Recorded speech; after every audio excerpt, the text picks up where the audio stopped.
To Toronto now, where after months of anticipation, 2 pandas finally arrived on Canadian soil. They'll spend the next month in quarantine before they go on display at the local zoo. But they're more than a star attraction. As Mike Drolet reports, they symbolize Canada's closer ties to China. Through his plexiglass crate, Demau got his first smell of the Canadian winter that won't end. And the first Canadians to peek into his crate, Lorene and Stephen Harper, who had to sign the FedEx shipping receipt. Well, that was quite a moment. It's not every day in your life you get to sign for pandas. This is actually a huge coup for Stephen Harper. He was able to do what Pierre Elliott Trudeau couldn't. Back in the early 70s, Trudeau tried unsuccessfully for panda diplomacy. He had even given the Chinese 4 beavers as a sign of goodwill. It wasn't so long ago this day would have seemed unlikely. When Harper first took power, the relationship between Canada and China was chilled.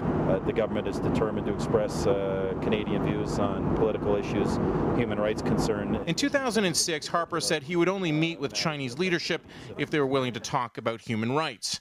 They weren't, and the meeting didn't happen. But since then, China has grown into one of the biggest economies in the world. And quite simply, they can't be ignored. So this is a relationship that matters to our future. It's one we need to spend time and attention on, and one that has more opportunity than even that which we presently enjoy. And right now, at least economically and politically, the two countries fill each other's needs, human rights issues aside. Canada sends raw materials to China, China sends finished products back.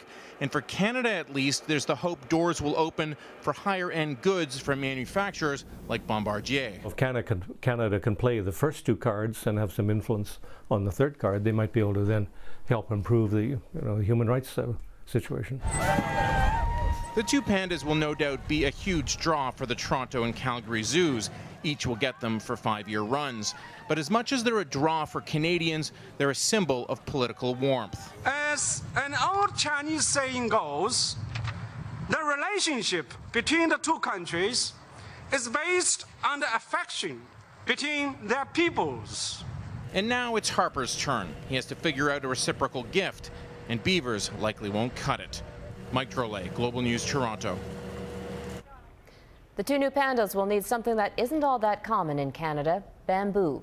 They consume anywhere between 12 and 38 kilograms per day, which will be specially shipped to the zoo.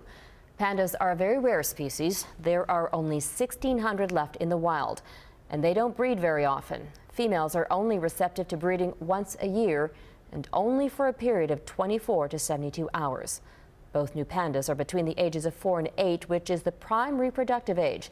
If they do have any offspring, China already has claims to it.